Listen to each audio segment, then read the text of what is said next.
Good morning दोस्तों। आज मैं आपके लिए लेकर आई हूँ एक नया वीडियो, नया टॉपिक जो एग्जाम की दृष्टि से बहुत महत्वपूर्ण है। जैसे रीट है, फर्स्ट ग्रेड है, आईएएस है, आरएस है, उन सब में ये टॉपिक है। इसमें से अधिकतर क्वेश्चन पूछे जाते हैं। तो आज हम डिस्कस करेंगे मौर्य काल के बारे में। तो सबसे पहले हम पढ़ेंगे कि मौर्य साम्राज्य से पूर्व भारत पर किस साम्राज्य का शासन था। तो कौन सा साम्राज्य का शासन था? ये है हमारे मगध। क्या है? मगध साम्राज्य था, उसका शासन था। किससे पहले? मौर्य से पहले की बात है ये कि मौर्य साम्राज्य से पहले वो किस साम्राज्य का शासन था? तो वह मगध साम्राज्य का शासन था। उसके बाद में कि मगध का अंतिम शासक कौन था? तो वो गणानंद था, जिसको किसने हराया था? चंद्रगुप्त मौर्य ने हराकर और उस पे मौर्य प्रशासन पर कब्जा किया था। तो चंद्रगुप्त मौर्य ने चाणक्य की सहायता से नंदवंश के शासक घनानंद को हराया था। किसकी सहायता से? चंद्रगुप्त मौर्य ने किसकी सहायता ली थी? चाणक्य, जो इनके गुरु भी हैं।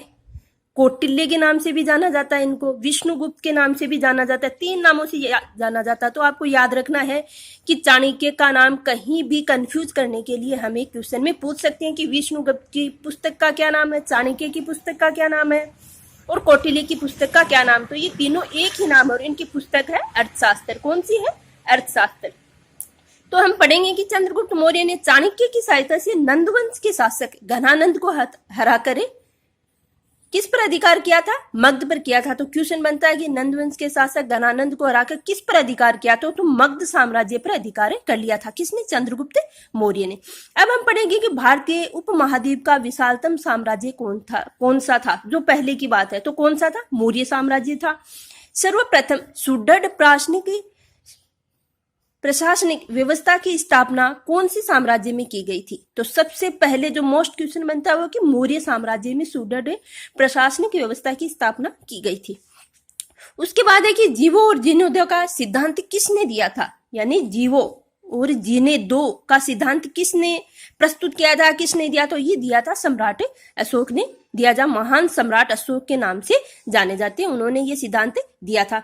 अब है कि मौर्य साम्राज्य को जानने में हमें किन किन सूत्रों की मदद मिलती है, किन किन साहित्य की मदद मिलती है, कौन कौन से साहित्य हैं, कौन कौन सी ऐसी सामग्री हैं जिनसे हमें मौर्य साम्राज्य के बारे में पूरी जानकारी विस्तृत से जान सकेंगे। तो वो है साहित्य, जो विदेशी विवरण है उनसे भी मिलते हैं, पुरातात्विक यानी पहले की कोई सामग्री है उनसे भी मिलता है। जैसे पुराण में विशाखदत्त का मुद्रा राक्षस, चाणक्य का अर्थशास्त्र है, उनसे हमें ये पूरी जानकारी मिलती है। अब है कि बौद्ध साहित्य में कौन कौन से हैं जिनसे हम मौर्य साम्राज्य के बारे में जान सकते हैं? तो बौद्ध साहित्य ऐसे भी पूछ सकते हैं, ये कौन से साहित्य हैं? तो दीपवंश, महावंश, दिव्यादान, ये तीनों क्या है? बौद्ध साहित्य हैं। इनसे किसके बारे में जानकारी मिलेगी? हमें मौर्य साम्राज्य के बारे में हम जानकारी ले सकते हैं। तो जैन साहित्य, इनमें कौन कौन से जो ग्रंथ है वो है कल्पसूत्र और पराशिष्ट पर्वन। अब है विदेशी विवरण, मेगस्थनीज का इंडिका है, निर्याकस है, आनो सिक्रिटियस है, ये सब क्या? विदेशी विवरण। इन सब सामग्रियों से हमें क्या, किन के बारे में जानकारी मिलती है? मौर्य साम्राज्य के बारे में। अगर हम इनको उठाकर देखेंगे तो हमें मौर्य साम्राज्य के बारे में पूरी विस्तार से जानकारी मिल जाएगी। अब है कि चंद्रगुप्त मौर्य की अभिलेख है, अशोक अभिलेख तथा रुद्रदामन का जूनागढ़ अभिलेख, इनसे भी हमें पूरी मौर्य काल के बारे में जानकारी मिलेगी। अब हम विस्तार से पढ़ेंगे कि बौद्ध साहित्य है, उसमें अशोक को क्या कहा गया है, चंद्रगुप्त मौर्य के बारे में क्या कहा गया है। तो बौद्ध साहित्य कौन कौन से हैं ये मैंने आपको पहले बताया, दीपवंश, महावंश और दिव्यादान है, ये क्या है? बौद्ध साहित्य है। जो दृक निकाय से राजत्व सिद्धांत पर प्रकाश पड़ता है वो कौन से ग्रंथ में लिखा गया है? तो कौन से ग्रंथ में लिखा गया है?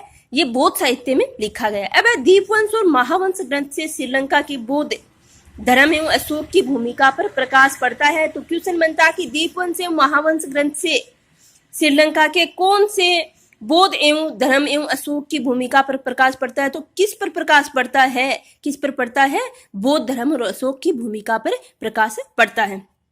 अब है कि महावंश पर जो टीका लिखा गई है उसका क्या नाम है? तो वंश वत काशिनी उसकी टीका का नाम है। महावंश पर जो टीका लिखी गई है उसका नाम है। दीपवंश में अशोक को क्या कहा गया है? बहुत ही मोस्ट क्वेश्चन है कि दीपवंश में अशोक को क्या कहा गया है?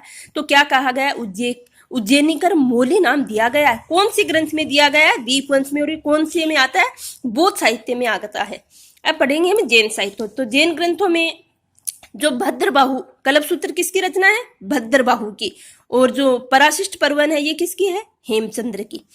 तो जिनप्रभ सूरी से भी मौर्य इतिहास पर प्रकाश पड़ता है, यानी ये तीनों है जैन साहित्य, इनसे किस प्रकार पर ढूंढ सकते हैं? मौर्य साम्राज्य। चंद्रगुप्त मौर्य एक जैन था, सूचना मिलती है हमें। पहले जब हम इन सब चीजों को उठाकर देखेंगे तो हमें पता चलेगा कि चंद्रगुप्त मौर्य क्या था? जैन था।